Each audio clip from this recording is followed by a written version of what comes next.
আসসালামু আলাইকুম।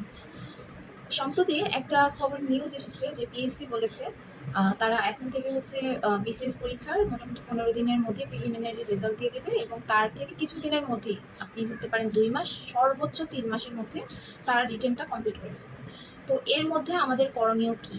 মোটামুটি এখন থেকে অনেকটা সময় বাকি আছে। প্রিলিমিনারি যদি সামনের বছর ফেব্রুয়ারিতে হয়, তাহলে অনেকটা টাইম বাকি আছে। তো এই সময়ে যারা নতুন করে প্রিপারেশন নিচ্ছেন তাদের জন্য আমার একটা ভিডিওতে অলরেডি বলা আছে কী করবেন, এবং আমি আজকে বলবো যারা মোটামুটি কিছুটা হলেও প্রিলি প্রিপারেশন নিয়েছে তাদের জন্য আসলে করণীয়টা কী। কারণ আপনি প্রিলিমিনারি পাস করলেন বাট রিটেন ফেল করলেন, তাহলে কিন্তু আলটিমেটলি ফলাফল জিরো।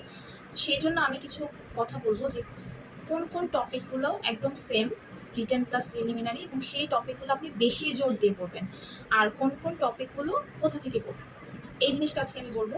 আরেকটা বিষয় হচ্ছে আমাদের প্রিলিমিনারির জন্য কোন কোন জায়গা থেকে কোয়েশ্চেন আসেন সচরাচর, সেইগুলো নিয়ে আমি আরেকটা ভিডিও বানাবো। যদি আপনাদের দরকার হয় অবশ্যই কমেন্ট করে জানাবেন। আজকে আমি তাহলে আমার মূল ভিডিওতে চলে যাই যে কোন কোন টপিকগুলো আমাদের প্রিলিমিনারি প্লাস রিটেনের জন্য সেম এবং কোনগুলো ডিটেলস করতে হবে। আচ্ছা, প্রথমে আমি বাংলাদেশ বিষয়াবলী পার্টে যদি আসি, তাহলে বাংলাদেশ বিষয়াবলী হচ্ছে আপনার কয়েকটা জিনিস টোটালি সেম। তো একটু ডিটেলসে পড়ে নিলে আর কোনো ঝামেলা নেই। প্রথমে বলবো সংবিধান। সংবিধান আপনি প্রিলিমিনারিতেও কোন হচ্ছে কত সেটা লাগে, রিটেনে হচ্ছে ডিরেক্ট সংবিধান অনেক সময় বলে যে এটা লিখতে, আবার অনেক সময় লেখার ভিতরে আমাদের সংবিধানগুলো ইনক্লুড করতে হয়। তো সেই জন্য আমি সাজেস্ট করবো ভাইবাতেও কিন্তু সংবিধান থেকে অবশ্যই প্রশ্ন করে। এই জন্য আমি হচ্ছে এই বইটা মোটামুটি পড়ে কিছুটা আয়ত্ত করেছি। এটা হচ্ছে আরিফ খানের বই, এটা মোটামুটি আমার পড়া হয়েছে। তো এটা করতে পারেন সংবিধানটা কমপ্লিট করার জন্য। এরপরে আসি মুক্তিযুদ্ধ। মুক্তিযুদ্ধ পার্টটা আসলে ১৯৪৭ থেকে বা ৪৭ থেকে ধরতে পারেন একদম ৭২ পর্যন্ত একদম টোটালি সেম। তো আপনারা যদি বেসিক ভিউ বইটা থেকে যদি পড়েন সেটাও ঠিক আছে, কোনো সমস্যা নেই, ওইখানে ভালো ডিটেলস দেওয়া আছে, ওইটা পড়লেই মোটামুটি কভার হবে। তবে আমি স্পেসিফিক্যালি যেটা বলবো মুক্তিযুদ্ধ থেকে সালগুলো ভালো করে পড়ে নেবেন, এবং কে কখন কি করেছে মানে এই নামগুলো সালগুলো যদি আপনি ভালো করে পড়েন, তাহলে দেখা যাবে কি যে আপনার লেখার সময় আর এক্সট্রা করে মনে রাখতে হচ্ছে না। আর প্রিন্টের জন্য তো এগুলো ইম্পর্টেন্টই, সাল এবং নাম বা যুক্ত ফন্ট, কে তখন সভাপতি ছিল। তো এই যে জিনিসগুলা বিভিন্ন জিনিস নাম সাল এগুলো একটু ভালো করে পড়বেন, তাহলে আর রিটেনের প্রবলেমটা হচ্ছে আপনি যদি মোটামুটি একটা গুছানো প্রিপারেশন প্রিলিতে থাকে তাহলে রিটেনটা ধরতে সমস্যা হয় না। মানে খুব বড় সিলেবাস হলেও ওইটার একটা প্যাটার্ন আছে, লাইক আপনি ৩ মাসের মধ্যে অবশ্যই সেটা কভার করতে পারবেন বলেই তো ৩ মাস পিএসসি সময় দিয়েছে। কিন্তু যারা একটু বুদ্ধিমান তারা প্রিলিটা এমনভাবে গুছিয়ে পড়বে যে তাদের কাছে আর রিটেন অতটা ভয়ঙ্কর কিছু হবে না। আরেকটা জিনিস যেটা হচ্ছে আমাদের প্রিলিমিনারি ভূগোল পার্টের মধ্যে আমাদের বিভিন্ন ভৌগোলিক যে অবস্থান, যেমন হচ্ছে বাংলাদেশের সীমানা, ইন্ডিয়ার সাথে কতটুকু সীমানা করতেছে, তারপর হচ্ছে মায়ানমারের সাথে কতটুকু সীমানা আছে, উপকূলীয় অঞ্চল, এই যে নাম্বারগুলো এগুলো হচ্ছে মুখস্থ করতে হয় প্রিলিমিনারিতে, এটা রিটেনও কাজে লাগে। আরেকটা হচ্ছে আপনার কোন জায়গায় কোন পাহাড়গুলো আছে, টারশিয়ারি যুগের পাহাড়, সাম্প্রতিক কালের। তো এই যে ওই মানে ভূগোলের একদম প্রথম যে চ্যাপ্টারটা, ওইটা ইম্পর্টেন্ট, কারণ ওইটা হচ্ছে আপনার রিটেনের একটা চ্যাপ্টারই আছে ভূপ্রকৃতি নিয়ে বাংলাদেশে। তো এটা গেল একটা। আর তারপর আরেকটা কথা আমি বলবো, বাংলাদেশ বিষয়গুলির জন্য একটু ম্যাপটা খুব ভালো করে প্রিলিমিনারিতেই আয়ত্ত করে রাখুন, নদী নালা কী কী আছে। এটা হলে হবে কি আপনার প্রিলিমিনারি তথ্যগুলো মুখস্থ না করে আপনি যখন ম্যাপ নির্ভর করবেন তাহলে আপনার তথ্যগুলো মনে থাকবে বেশি, এবং সেটা কিন্তু আলটিমেটলি আপনি যতই প্রিলিমিনারিতে মুখস্থ করেন রিটেনে কিন্তু আপনাকে ম্যাপ ধরেই পড়তে হবে, ম্যাপ আঁকতে হবে। তো তাইলে আমার ২ বার কষ্ট করার তো কোনো দরকার নেই, আমি হচ্ছে একবারেই ম্যাপ দিয়ে এমনভাবে শিখবো যেটা আমার প্রিলিমিনারিতেও কাজে লাগছে আবার রিটেনেও কাজে লাগছে। এরপর আমি বলবো কম্পিউটারটা টোটালি সেম। কম্পিউটারের যেই বিষয়গুলো আছে এগুলো একটু ম্যাক্সিমাম আমি যেমন ইজি কম্পিউটার থেকে পড়েছি, ওইখানে মোটামুটি গুছানোই ছিল, মানে একটু রিটেন বেজে ছিল। আমার কাছে মনে হয় কম্পিউটার নিয়ে আপনাদের কোনো ঝামেলা হবে না। আচ্ছা, এরপরে আসি হচ্ছে মেন্টাল অ্যাবিলিটি পুরাপুরি সেম, মানে জাস্ট হচ্ছে এখানে আসে ১৫টা, ওখানে আসে রিটার্ন আসে হচ্ছে 50 মার্ক। মেন্টাল অ্যাবিলিটি একদমই সেম। সো যাদের মেন্টাল অ্যাবিলিটি নিয়ে সমস্যা আছে তারা কেউ এটাকে অবহেলা করবেন না। আমি একটা বই দেখিয়েছিলাম খাইরুলসের মেন্টাল অ্যাবিলিটি, ওইটা দেখে প্র্যাকটিস করতে থাকি, মেন্টাল অ্যাবিলিটি ক্লিয়ার হয়ে যাবে। এবং মেন্টাল অ্যাবিলিটি মার্ক তোলার অনেক বড় একটা নাম্বার যারা ম্যাথ কম পারেন। আচ্ছা, ম্যাথের ক্ষেত্রে যেটা বলবো, ম্যাথ অনেকে প্রিলিমিনারি পাস করার জন্য ম্যাথটাকে শর্টকাট করার চিন্তা ভাবনা করেন বা করেন। তো এতে আসলে আলটিমেটলি কোনো লাভ নেই, কারণ আপনি দেখবেন খেয়াল করবেন যে এই ম্যাথের জন্য এই শর্টকাট, ওই ম্যাথের জন্য ওই শর্টকাট। আরে ভাই, শর্টকাট করতে করতেই তো মনে থাকতেছে না। আপনি যদি পুরো জিনিসটার বেসিকটা ধরতে পারেন, একদম ফুল মেথডে যদি আপনি ম্যাথটা করেন, তাহলে আপনি কিন্তু পরবর্তীতে চেষ্টা করুন অল্প সময়ের মধ্যে ম্যাথটা সলভ করার। অনেকে বলে যে না, ম্যাথ করতে সময় পাওয়া যায় না। না, আপনি যদি প্রপার প্র্যাকটিস করেন সেক্ষেত্রে অবশ্যই ম্যাথে সময় পাওয়া যাবে। এবং এটা বিভিন্ন জায়গায়, শুধু বিসিএস রিটেন কেন, অনেক জায়গায় নবম দশম গ্রেডের ম্যাক্সিমাম পরীক্ষাগুলোই হচ্ছে রিটেন প্রিলি দুটোই হয়। তো রিটেনে তো আপনাকে ম্যাথ করতেই হচ্ছে, তাহলে আপনি কেন আলাদা করে শর্টকাট করবেন, কেন আলাদা করে ফুল টার্ম করবেন? এছাড়া আপনি প্রথম থেকে 9-10-এর যে বইটা আছে, সেই 9-10-এর বইটা একদম A to Z সুন্দর করে ম্যাথগুলো রেগুলার প্র্যাকটিস করবেন, যাদের ম্যাথে একটু প্রবলেম আছে। আর একটা এবার আসি হচ্ছে আপনার ইন্টারন্যাশনাল অ্যাফেয়ার্স। আমি ইন্টারন্যাশনাল অ্যাফেয়ার্সে খুব বেশি সিমিলারিটিস দেখি না রিটেন আর প্রিলিতে।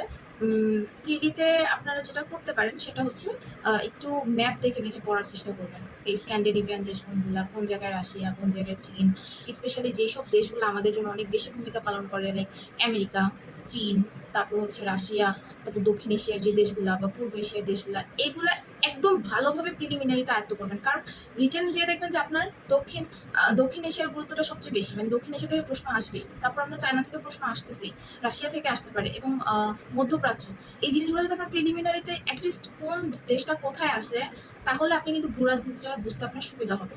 তখন একটা জিনিস পড়লে আপনার মাথায় গেঁথে যাবে। কিন্তু আপনি যদি ছড়া এইসব দিয়ে পড়েন, তাহলে কিন্তু পরবর্তীতে আপনি এগুলো আয়ত্ত করতে অনেক সময় লাগবে। এই জন্য বললাম যে অনেকে 3 মাসে পারে, কিন্তু সেটার প্রিলিমিনারিতে খুব সুন্দর একটা গুছানো প্রিপারেশন তার থাকে।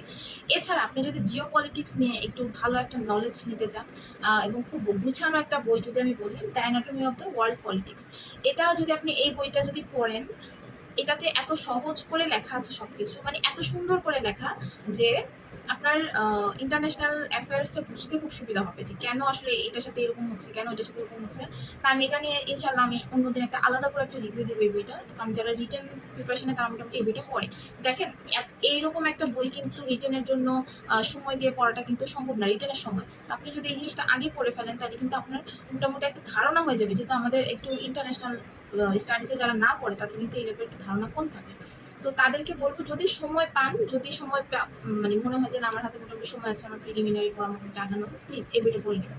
বইটা পড়লে আপনারা মোটামুটি অনেকটা ধারণা পাবেন জিও পলিটিক্স নিয়ে। আচ্ছা, আরেকটা জিনিস আমি বলবো যে আমাদের যে ব্যাকরণ পার্টটা আছে, আচ্ছা বাংলা নিয়ে যদি বলি, তাহলে ব্যাকরণ পার্টটার মধ্যে বাগধারা, তারপর হচ্ছে প্রয়োগ অপপ্রয়োগ, বাক্যশুদ্ধি, এইগুলা খুবই ইম্পর্টেন্ট, এগুলা প্রিলি রিটেন সেম। এখন এর মধ্যে আমি একটা কথা বলি, আপনার রিটার্নের কোয়েশ্চেন আসে, বাংলা বানানের নিয়ম, এই নিয়ম সেই নিয়মগুলো আসে। এখন আমরা অনেকেই যেটা করি যে আমরা কিছু বানান আছে যেগুলো গতানুগতিক পরীক্ষায় আসে, সেগুলো একদম ঠাড়া মুখস্থ করে ফেলি। কোনটা দীর্ঘইকার হবে, কোনটা রস্যিকার হবে, কোনটা রস্যকার হবে, কোনটা দীর্ঘ উকার হবে, এগুলো আমরা মুখস্থ করে ফেলি। কিন্তু এটা কিন্তু একটা প্রমিত বাংলা বানানের নিয়ম আছে, যে নিয়ম দেখে আপনি যদি পড়েন, তাহলে সবগুলো একটা স্ট্রাকচারের মধ্যে পড়ে। কেন এটা হইলো? এখন বিষয়টা হচ্ছে যে পিএসসি যেহেতু গতানুগতিক প্রশ্ন করে না, তার মানে আমার কাছে যেটা মনে হয় খুব সহজ, যেগুলো পরীক্ষায় সচরাচর আসে, এইসব বানানো দিবে না। তা আপনি যদি বাংলা বানানের নিয়মগুলো পড়ে ফেলেন, তাহলে আপনার বানানটা যেমন শুদ্ধ হয়ে যাচ্ছে, আপনার যখন আপনি লিখবেন, আপনার কিন্তু বানান ভুলের জন্য মার্কস কাটা হয় বাংলাতে। তো সেক্ষেত্রে আপনার সেই বানানও ঠিক হয়ে যাচ্ছে। আবার বাংলা বানানের নিয়ম হিসেবেও আসে, সেই কোয়েশ্চেনটা আপনি পারতেছেন। তো বাংলা বানানের নিয়মটা ধরে বানানগুলো শিখবেন, ডাইরেক্ট বানান মুখস্থ করবেন না। এই গেল বাংলা বানানের নিয়ম। আর যদি বানান পারেন, মোটামুটি প্রয়োগ অপপ্রয়োগটা বুঝতে সুবিধা হবে। আচ্ছা, এবার আসি সাহিত্য নিয়ে আমরা হচ্ছে মোটামুটি প্রিলিমিনারিতে রবীন্দ্রনাথ, মানে বড় বড় যারা সাহিত্যিক আছে তাদের জিনিসগুলো পড়ি। এখন বিষয় হচ্ছে যে হ্যাঁ, আমরা পড়তেছি যে দুর্গেশ নন্দিনী, তিলোত্তমা এটার হচ্ছে জগৎ সিং এটার হচ্ছে নায়ক, কিন্তু এই গল্পটার প্রেক্ষাপটটা কেন, এটা হচ্ছে প্রথম সার্থক উপন্যাস। হ্যাঁ, এটা যদি আপনি বুঝতে চান, দেখেন, আপনি যদি একটা গল্প পড়েন, আপনি কিন্তু ফার্স্ট অফ অল, আপনি যখন দুর্গেশ নন্দিনী পড়েন, আপনি দুর্গেশ নন্দিনী পড়লে বুঝতে পারবেন যে এটা বাংলার প্রথম সার্থক উপন্যাস। আচ্ছা, এটা গেল বাংলার, এটা কে লিখছে? বঙ্কিমচন্দ্র চট্টোপাধ্যায়। বঙ্কিমচন্দ্র চট্টোপাধ্যায়ের আবার ছদ্মনাম হচ্ছে প্যারীচাঁদ মিত্র। তো এই যে জিনিসগুলো আপনি কিন্তু একসাথে পিক করতে পারতেছেন, এবং সাথে আপনি গল্পটা যদি জানেন, এটার প্রেক্ষাপটও জানেন, এবং এটা হচ্ছে আপনার চরিত্রটা কে সেটাও আপনি জানলেন, আবার হচ্ছে নায়ককে সেটাও জানেন। আবার এটার বিপরীতে কিন্তু আরেকটা ইসমাইল হোসেন সিরাজি কিন্তু রায়নন্দিনী লিখছিল। কেন সেটা লিখছিল, কেন মুসলিম হিন্দু নিয়ে এখানে ঝামেলা হয়েছে, ওইটা আবার কেন, মানে এটা আপনি আমি আলাদা করে হয়তো বা যে আমি একটা সিরিজ বের করার চেষ্টা করছি, যে সেখানে হচ্ছে সব বড় বড় যেসব সাহিত্যগুলো আছে সেগুলো নিয়ে একটু গল্প আকারে কথা বলবো, ওখানে আমি দুর্গেশ নন্দিনী নিয়ে কথা বলবো, আমার যেটা চিন্তা ভাবনা আছে। তো এরকম আপনারা কিন্তু এই যে একটা বই আছে যে শিকড়ের গ্রন্থ সমালোচনা, এটা হচ্ছে মহসিনা নাজিরের। এখন বিষয়টা হচ্ছে যে এটা আপনি কিভাবে পড়বেন? এটা মানুষ পড়ে হচ্ছে রিটেনের জন্য গ্রন্থ সমালোচনা হিসেবে। কিন্তু আপনি যদি গ্রন্থ সমালোচনা হিসেবে যদি না পড়ে আপনি যদি চিন্তা করেন যে না আমি এটা থেকে মূল গল্পটা জাস্ট জানবো। কারণ আপনি নেটে সার্চ দিলেন ওভাবে করে ম্যাটেরিয়ালস পাওয়া যায় না যে অ্যাকচুয়ালি এখানে চরিত্রগুলাকে কি মানে ওভাবে পাওয়া যায় না। আপনি যদি জাস্ট যেকোনো একটা বই আপনি এটা রাখলেন হয়তো আপনি বাংলা সাহিত্যটা পড়তেছেন। সেই পড়ার মধ্যে আপনার কাছে মনে হলো যে আমি এই গল্পটা একটু জানি। এই গল্পটা আমি জানি তখন আপনি এই গল্পটা একটু এখান থেকে সারসংক্ষেপটা দেখে নিলেন। তাহলেও হয়েছে অথবা আমি ভিডিও বানাবো ওখান থেকে আপনি একটু গল্পটা গল্প আকারে দেখে রাখতে পারেন। তারপরে হচ্ছে আপনারা অনেকে হচ্ছে ইংলিশের জন্য জিজ্ঞাসা করেছেন। তো ইংলিশ অনেকের একটা ভীতির বিষয়। তো ইংলিশ মোটামুটি আমি যেটা বলবো যে গ্রামারগুলো সবাই আয়ত্ত করেন। আর যদি পারেন কারো যদি একটু আগে রাখতে ইচ্ছা হয় তাহলে যেহেতু আমরা জানি যে ট্রান্সলেশন আসে Bangla to English, English to Bangla, এখানে হচ্ছে মহিতসের সম্পাদকীয় বের হয়। এই সম্পাদকীয়গুলোর মধ্যে খুব সুন্দর করে ইনফরমেশন দেওয়া থাকে। এগুলো হচ্ছে আপনার ট্রান্সলেশনটা কীভাবে করবেন দেওয়া থাকে। তো আপনি একটু দেখে দেখে আপনার এতে ভোকাবুলারি ইমপ্রুভ হবে, আবার হচ্ছে আপনি ট্রান্সলেশনটাও আয়ত্ত করতে পারবেন। তো এটা করতে পারেন। এছাড়া কিছু মৌলিক বই যদি কারো মনে হয় যে না একটু সময় আছে পড়ে রাখি, বঙ্গবন্ধুর ৩টা বই, তারপরে হচ্ছে মানে কিছু মৌলিক বই যদি আপনি পড়ে রাখতে পারেন সেটা হচ্ছে ভালো। তো এই ছিল সবার জন্য সাজেশন। ভিডিওটা অনেক লম্বা হয়ে গেছে। সবাইকে দেখার জন্য ধন্যবাদ। সবাই ভালো থাকবেন। আসসালামু আলাইকুম।